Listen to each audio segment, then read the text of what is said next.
जैनम जयतु शासनम विश्व कल्याणकारकम धर्म स्नेही सत श्रद्धालु यहाँ पर उपस्थित आप सभी भव्य वर पुंडरीक पुण्यात्मा महानुभाव परम पूज्य आचार्य भगवान समंत भद्र स्वामी जी, जिन्होंने श्रावकों की एक आचार संहिता रत्नगंडक श्रावकाचार नाम से प्रस्तुत की। आज भी वह रत्नगंडक श्रावकाचार कितना महत्वपूर्ण है, इसे वही व्यक्ति जान सकते हैं जो रत्नगंडक श्रावकाचार के श्लोकों की पालना कर रहे हैं। मानचित्र उस व्यक्ति के लिए कितना महत्वपूर्ण होता है, उसका सही मूल्यांकन तो वही कर पाता है जो मानचित्र के सहारे चल रहा हो। यदि गुम जाए तो रास्ता भटक जाए। जो व्यक्ति आज मोबाइल के अनुसार चलते हैं लोकेशन डाल करके, यदि बैटरी लो हो जाए तो मोबाइल का क्या महत्व है, बैटरी चार्जिंग का क्या महत्व है। खड़ी हैं जंगल में, कुछ भी सहारा नहीं, एड्रेस भी नहीं, बस मोबाइल से बात हो गई, भाई अपनी लोकेशन भेज दो और गाड़ी माता पहुंच गई। अब मोबाइल की बैटरी डाउन या बैलेंस भी ख़त्म हो गया या रेंज की बाहर चल रही हैं तो फिर मुश्किल। ऐसे ही आचार्य भगवान समंत भद्र स्वामी के ये सूत्र, ये रत्न, ये मार्ग के मानचित्र, ये शाइन बोर्ड उस भव्य जीव के लिए महत्वपूर्ण हैं जिन्हें इनके माध्यम से मुनि बनने की प्रेरणा प्राप्त करके मुनि बनने का हौसला जगाना है, अंतरंग की शक्ति और सामर्थ्य जगाने उनके लिए बहुत महत्वपूर्ण है और इसे उत्तम समाधि को प्राप्त करना है। अभी तो शिक्षाव्रत में प्रथम शिक्षाव्रत की चर्चा कर रहे थे, श्लोक नंबर 95 में देशावकाशिक व्रत। श्लोक नंबर 96 में यहाँ पर आचार्य महोदय बता रहे हैं कि निर्दोष शिक्षाव्रत पालने के लिए अमुक अमुक दोषों से भी बचना चाहिए। अब दोषों से बचना चाहिए तो बताओ तो सही कौन कौन से दोषों से बचें। हमें नहीं मालूम ये दोष है कि ये भी गुण है। विधि परक बात तो आपने कह दी, अब ये तो बताओ निषेध किससे बचना है। आपने कह दिया दिन में भोजन करना चाहिए, पर कब नहीं करना चाहिए, तो रात में नहीं करना चाहिए। दही आप खा सकते हैं, आप खा सकते हैं, आप खा सकते हैं, किंतु कौन नहीं खा सकता। किससे रक्षा करनी है? काक से। यदि काके वो रक्षताम, दही की कौए आदि से रक्षा करो, बिल्ली से रक्षा करो, नेवला से रक्षा करो, गिलहरी से रक्षा करो, यानी कोई जंतु ना खा जाए। हाँ, अतिथि आके खा सकता है, घर वाले खा सकते हैं। तो एक कथन होता है विधि परक, ये होता है निषेध परक। ये भारतीय संस्कृति है, विधि निषेध की पूरी बातें हैं। तो दोष को बताना भी जरूरी है कि देशावकाशिक व्रत का पालन करने के लिए कौन कौन से दोष हैं जिनको छोड़ना चाहिए। जिस महिला को ये ज्ञान नहीं है चावल क्या है और अचावल क्या है, तो अचावल में दो भेद होते हैं। एक वह अचावल जो चावल का मित्र है, चावल की महिमा गरिमा को बढ़ाने वाला है। एक वह अचावल जो चावल की गरिमा को घटाने वाला है। अर्थात चावल में पड़ा हुआ यदि मिश्री का टुकड़ा है वह खीर में पड़ जाए तो हानिकारक नहीं है, किंतु चावल में पड़ा हुआ कंकड़ है वह खीर की गरिमा को घटा देगा, उसे निकाल के अलग करना है। इसीलिए यहाँ पर देशावकाश के व्रत के दोषों को बताना जरूरी है कि किन किन दोषों से बचना है। मर्यादा ले ली, कितनी सीमा के बाहर नहीं जाना, उसके बाहर नहीं जाना, उसके बाहर नहीं जाना, ठीक है, सामान्य सी बात है। नहीं जाऊँगा, जाओगे तो नहीं, जाने की कोशिश भी नहीं करना। आपने कहा जाओ, जाना नहीं है, जाना तो वह व्रत को तोड़ना है, कि जाने की कोशिश करना, व्रत में दोष लगाना है। किसी को भेजना भी दोष है, बुलाना भी दोष है, सीमा के बाहर कोई भी आदान प्रदान करना दोष है, तब तो बड़ा मुश्किल है। हाँ, जो मुश्किल मानते हैं उनके लिए व्रत मुश्किल ही होते हैं, किंतु जो सरल मानते हैं उनके लिए मुश्किल कभी आज तक आई नहीं। जिस काम को करना चाहते हो एक काम करो, उस काम को अपनी धारणा में सरल से सरल मान लो, काम हो जाएगा। यदि आपने अपनी धारणा में उस काम को कठिन से कठिन दुर्ग मान लिया, वह महान कठिन हो गया, अति कठोर हो गया, कर ही न पाएंगे। पहले ये मानना पड़ेगा ये कार्य मेरे लिए बिल्कुल अति सरल है। इतना साहस पैदा करो, इतना साहस पैदा करो वह काम छोटा पड़ जाए। मुश्किल मानने से ही मुश्किल खड़ी होती है, और न मानने से मुश्किल ज़मीन पर पड़ी होती है, रास्ता बन जाती है। वह टूटी कड़ी जोड़ देती है, और मुश्किल खड़ी हो जाए तो जुड़ी हुई कड़ी टूट जाती है। आचार्य महोदय कह रहे हैं, देशावकाशिक व्रत का पालन करना असंभव नहीं है इस काल में। श्रावक श्रावकाओं के लिए संभव तो है, किंतु अनादिकाल के संस्कार हैं, इसलिए गलती हो सकती है, तो इन गलतियों से भी बचना। जैसे माता पिता कहते हैं कि वहाँ जाना है आपको, ठीक है, शिखर जी जाना है या कहीं तीर्थ क्षेत्र की यात्रा के लिए जाना है, सावधानी से जाना, चोरों से सावधान रहना, भोजन सामग्री पास में रखना, कोई जेब नहीं काट ले, गाड़ी में चढ़ो तत्ता पकड़ अच्छे से, पैर जम जाए तब दूसरा पे उठाना, चलती गाड़ी नहीं चढ़ना, चलती गाड़ी से नहीं उतरना। कितनी बात बताई जाती है, जिससे सावधान रहो। ऐसे ही आचार्य महोदय बता रहे हैं कि भाई इन दोषों से बचो। यद्यपि भले ही बेटा 100 बार भी बाहर आ गया हो, माँ 10 बार भी नहीं गई हो, तब भी माँ समझाती है, बेटा ऐसे करना, ऐसे करना। ऐसे ही जिनवाणी माँ समझा रही है, व्रतों का पालन ऐसे करना, सावधानी रखना, ये माँ का कर्तव्य है, माँ का अंतरंग का वात्सल्य है। ये वात्सल्य में ऐसी शक्ति होती है कि माँ का वात्सल्य कायर कपूत को भी यह शेर जैसा सबूत बना देती है, या निर्भीक बना देती है, शक्ति का जागरण कर देती है। ये आचार्य समंत भट्ट स्वामी की समंत भारती, ये जिनवाणी माँ अनादि काल से संसार में परिभ्रमण करने वाले जीवों के लिए भी मोक्ष मार्गी बनने की प्रेरणा देने वाली, जीवन के अंत में ही सही व्यक्ति व्रती बनने की भावना भा लेता है।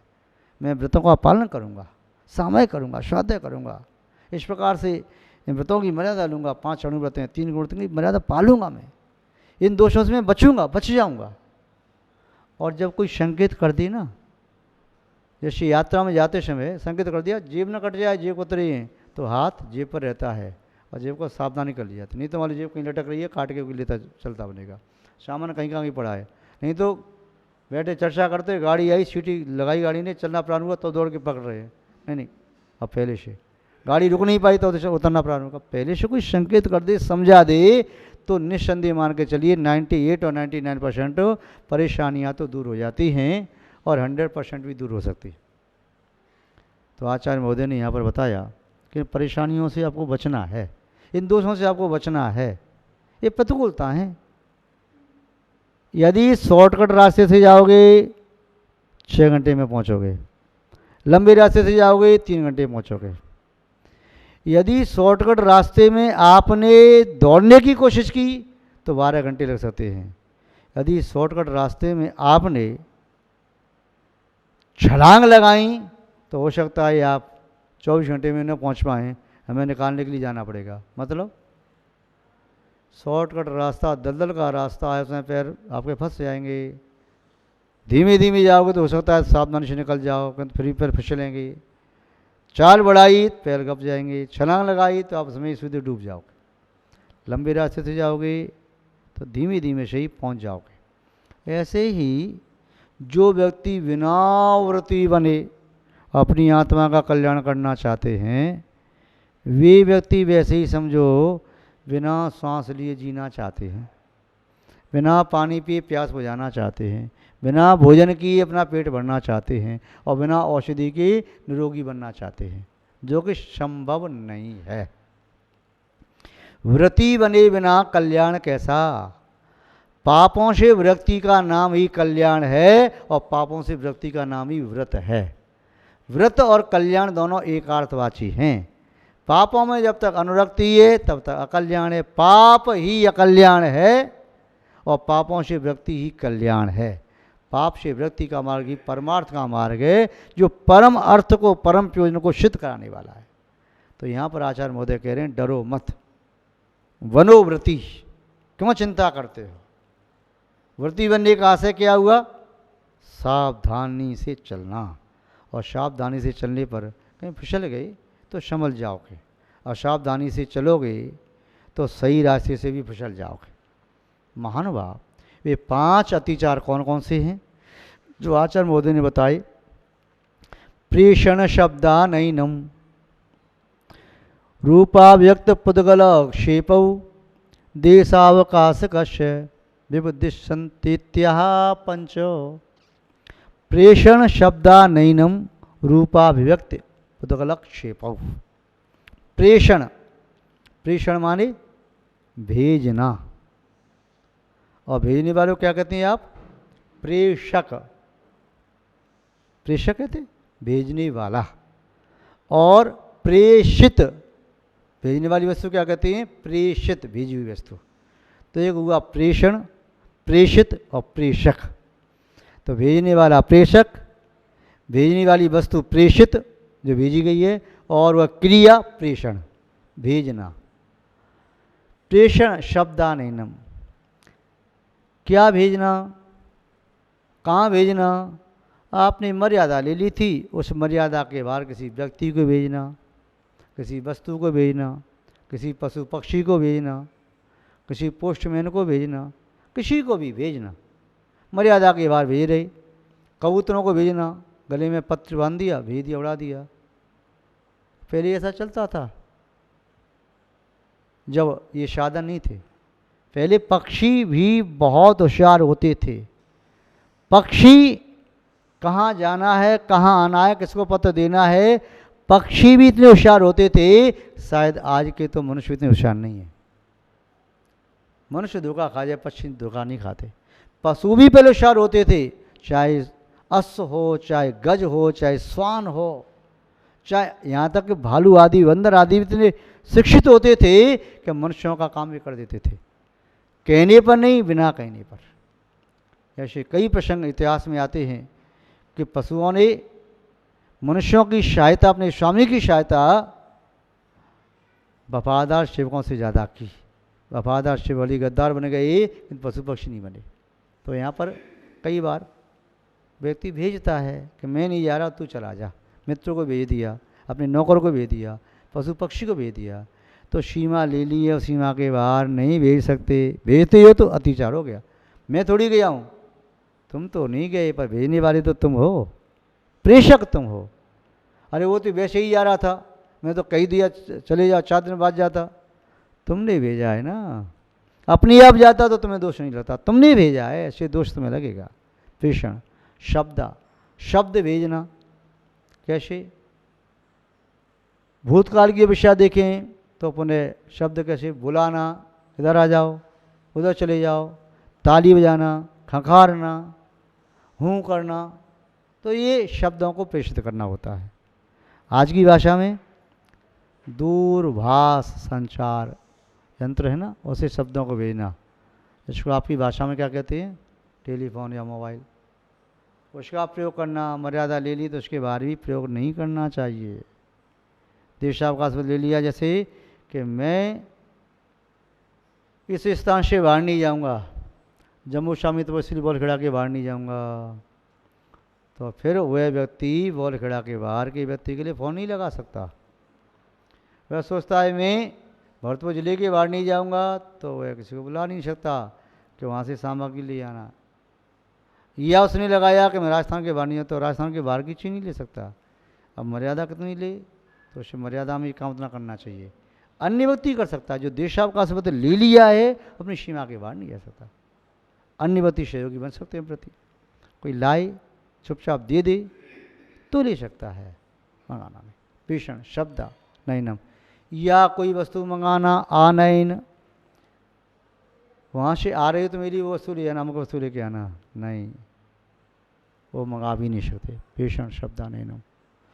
रूपाव्यक्त, मर्यादा ले ली, इतने स्थान से बाहर नहीं जाऊंगा, और पुनः बालक उद्यम कर रहा था उस कांच के बाहर से, तो क्या किया, अब यहाँ से अपना रूप दिखा करके आँख दिखा दी या उंगली से, तो ऐसे करके या पूरी गर्दन हिला दी, कुछ भी करके, या बालक को बुला रहे, ऐसे हाथ कर रहे, उसको आ जाओ आ जाओ, या जाओ जाओ, ये सब शरीर की चेष्टा भी नहीं करना अपनी मर्यादा के बाहर के क्षेत्र के लिए।